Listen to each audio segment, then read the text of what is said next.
Savoir et comprendre les plus récentes nouvelles qui nous touchent. Alexandre, tout le temps des fêtes, c'est ce qu'on a surveillé. L'avenir de Justin Trudeau. On a eu des nouvelles successives. Là. Le caucus de l'Atlantique retirait son appui. Le caucus du Québec demandait son départ. Le caucus de l'Ontario.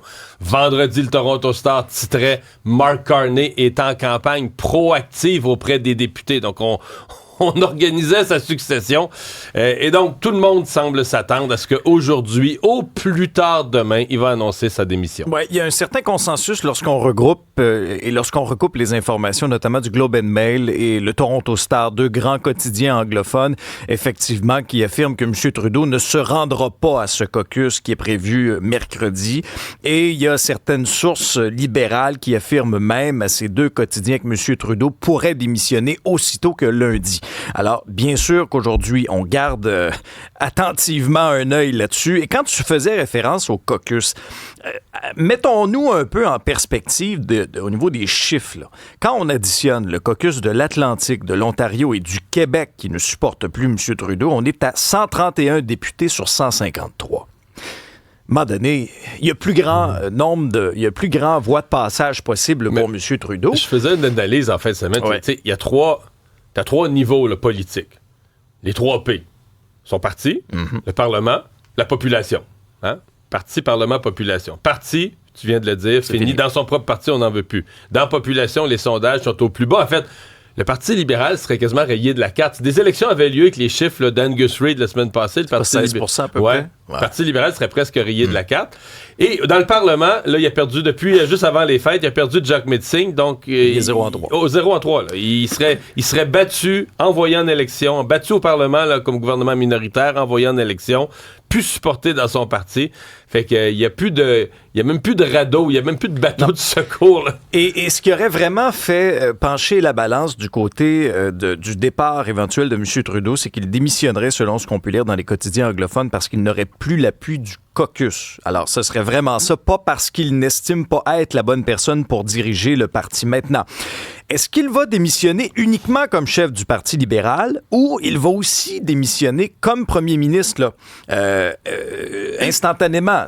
Ou est-ce qu'il y aura une période de transition? Habituellement, un premier ministre en exercice reste premier ministre. Pas pour toujours, mais pour jusqu'à temps qu'un autre chef soit désigné.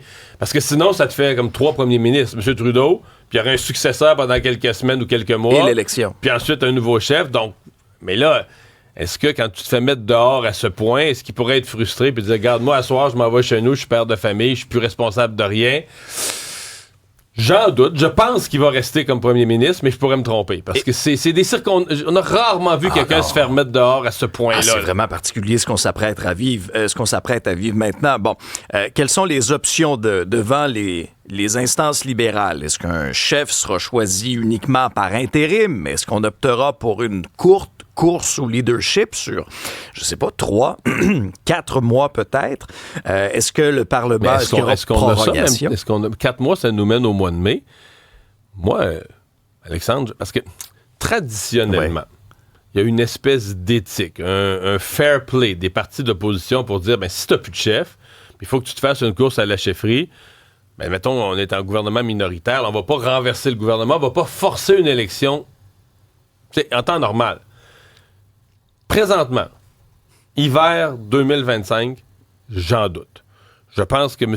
Trudeau a tellement étiré l'élastique que les conservateurs, le Bloc et peut-être même le NPD vont dire non. Tant pis. Nous autres, première occasion, on renverse le gouvernement. T'as un chef, t'as pas de chef, t'es dans le milieu. Donc, si les partis d'opposition disent ça cette semaine, disent « OK, Justin Trudeau est parti, nous, on renverse le gouvernement pareil. » Peu importe, on renverse le gouvernement. Le signal qui s'en va au Parti libéral, c'est « T'as pas de temps pour faire une course. T'as pas de temps, là. » Et donc, ça pourrait être un espèce de scénario Kamala Harris. Là. Le Parti libéral devrait choisir un chef en 2 temps, 3 mouvements. On a vu ce que ça a donné aux États-Unis. Mais exactement. Alors, ça nous amène à la question suivante. Qui pourrait être chef par intérim? Selon les plus récents sondages, celle qui pourrait peut-être sauver les meubles, c'est Chrystia Freeland, qui, avec peut-être là, une 50aine de députés, c'est le scénario là, lorsqu'on fait là, une règle de 3 au niveau des sondages. Maintenant, non, et tu y faisais référence, Mark Carney, on entend énormément, sinon là, il a fait beaucoup de téléphone, mesurer ses appuis. Mélanie Joly, Dominique Leblanc, François-Philippe Champagne, Anita Anand, ce sont des noms qu'on qui entend. circulent. Hein? Mais je pense qu'il faut mettre deux noms dans une classe à part. Là. Oui. Chrystia Freeland et Mark Carney, pour Oui. moi, c'est un autre niveau. Dans le cas de Mark Carney, je sais que dans les cercles libéraux, dans les cercles économiques, c'est un nom très en vue. C'est l'ancien gouverneur de la Banque du Canada. M. Trudeau l'a nommé conseiller économique. Son nom circule autour du Parti libéral depuis des années. Je fais une mise en garde. Il reste un total inconnu du public. Oui. Là. Au plus, les gens savent son nom et reconnaissent la photo. Là. Mais quand je dis sa personnalité, est-ce que c'est un gars... Est-ce que c'est un gars colérique, gentil, hautain? Tu sais, des caractéristiques humaines, là, zéro. Là, un total inconnu du public, de un. De deux, OK, on dit que Justin Trudeau, il est pas bon. Il est pas bon. Mais je dis, c'est quand même un débatteur. Là. Tu le mets en face de Pierre Poilievre, il se fait pas bouffer. Là. Ça brasse, tu comprends? Dans le ring de boxe, ça revole. Mais Pierre Poilievre, là, c'est tout un pitbull. Si tu mets quelqu'un qui a jamais fait de politique de sa vie, là, Mark Carney, gouverneur de la banque, compétences économiques, mais tu mets quelqu'un qui n'a jamais fait de politique. Il va le bouffer. Ben. Poilievre va le bouffer. Mais est-ce que Chrystia Freeland pourrait avoir des chances, si c'était elle? Ben, je pense qu'au Parti libéral, on n'est plus à des chances de gagner l'élection. Je pense qu'on est à l'étape. On se dit que Justin Trudeau, le parti va quasiment disparaître. Donc, quand tout à l'heure, Alexandre disait on fait une règle de trois, on regarde les sondages, avec Chrystia Freeland, on irait chercher une 50aine de sièges. Je pense qu'au Parti libéral, on se dit si on reste l'opposition officielle, si on réussit à avoir plus de sièges que le Bloc puis le NPD, puis on reste l'opposition officielle, ce serait déjà... On sauve les meubles. Ouais. On a presque mis un X sur la prochaine élection. Quoique, on ne sait pas ce qui peut arriver, un scandale sur Poilievre. En politique, des fois, les choses basculent. Mais je dirais, au Parti libéral, les gens sages ont mis un X sur la prochaine élection pour la gagner. Mais disent là, on est à l'étape de sauver notre parti, de ne pas devenir le troisième parti, ou pire, le quatrième parti derrière le NPD, derrière le Bloc. On est à cette étape-là. Bon, premier bilan des centres de services scolaires. Oui, parce que, il y a une transition. Hein. On avait à une certaine époque des commissions scolaires. Depuis, métamorphose, centre de services scolaires. Et dans le journal, on a un dossier là-dessus qui nous apprend finalement que la transformation n'aura pas permis d'améliorer de manière significative la réussite des élèves. En fait, c'est le premier classement des centres de services scolaires depuis cette transformation il y a 4 ans. Et le constat est clair, là, c'est difficile de voir un impact qui est tangible sur la réussite des élèves. Donc, une cote globale est attribuée en se basant, entre autres, sur les résultats des élèves aux épreuves du ministère de secondaire 4, secondaire 5. Qu'est-ce que cette transformation-là a changé? On a beaucoup centralisé le pouvoir entre les mains des directions générales. Alors, ce qu'on a confirmé ou ce qu'on a compilé comme dossier, c'est de l'Institut Fraser. Et c'est le centre de services scolaires du littoral sur la basse Côte-Nord qui arrive au premier rang, mais avec une note de 7,7. Donc, sur 10. Moi, si j'avais 77 %, ça, c'est le meilleur. À l'école, là, tu sais, j'étais pas dans le premier. J'étais pas content. J'étais pas dans le premier percentile de ma classe.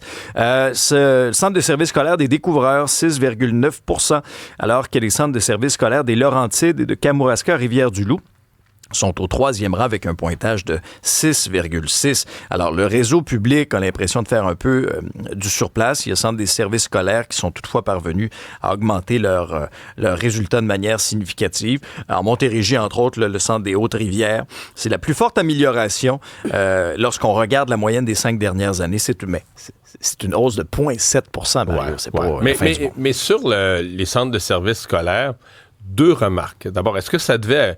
Moi, je pense que quand on a aboli les commissions scolaires, remplacées par des centres de services, le but, c'était d'économiser de l'argent. Oui, de le réinvestir peut-être dans la qualité de l'éducation, mais je pense pas qu'on voyait une espèce de... Il y avait un objectif d'augmentation immédiate là, de la réussite scolaire. Là. C'est une autre affaire. Deuxièmement, je sais pas si les années de pandémie, le 2020, 21, 22...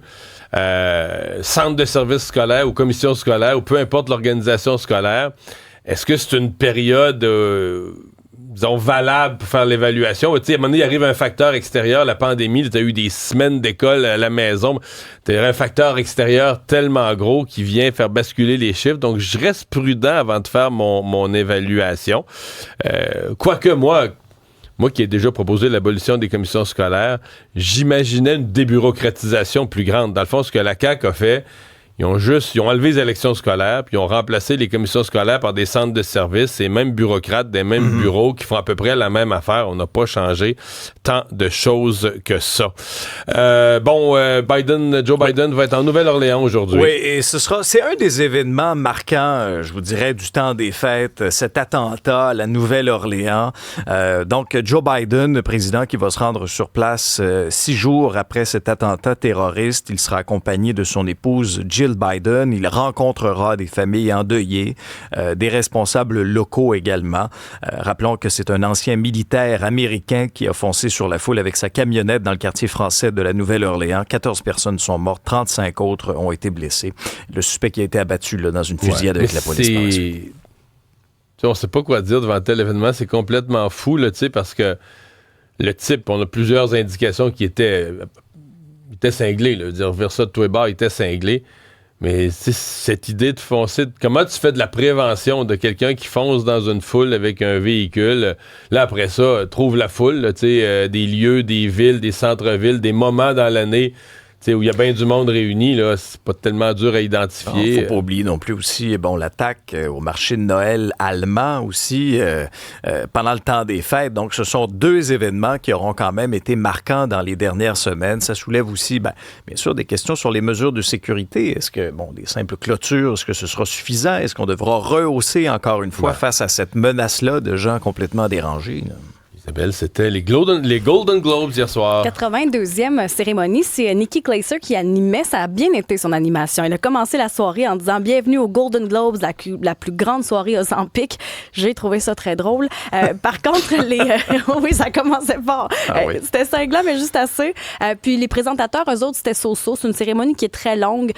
C'est un bon 3 heures. Là. Donc, je vais vous résumer ça. Emilia Pérez remporte les statuettes, 4 statuettes au fait. Le film du français Jacques Audiard. On se rappelle, on en avait parlé avant les fêtes, c'est la transition de genre d'un narcotrafiquant mexicain qui veut devenir une femme, qui veut changer de vie, qui veut passer de méchant à gentil. C'est l'actrice de soutien Zoé Saldana qui est arrivée comme première à remporter sa statuette. C'est l'avocate kidnappée dans le film. Elle était très, très, très émotive. Elle a même dit quelques mots en français aussi. C'est la première statuette qu'elle a remportée.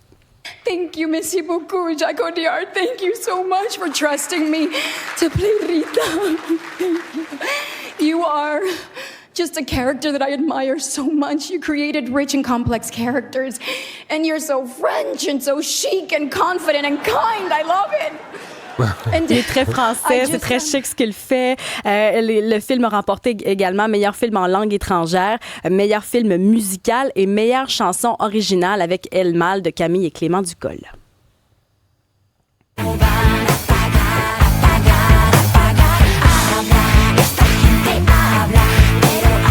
Et il y a une grande vedette qui n'en avait jamais gagné. Demi Moore, 62 ans, 45 ans de C'est drôle, des noms carrière. comme ça, tu dis, OK, il n'a jamais gagné. Demi Moore, j'en reviens pas avec The Substance. C'est l'espèce de fable horrifique. C'est une Française qui est derrière ça aussi, Coralie Fargit.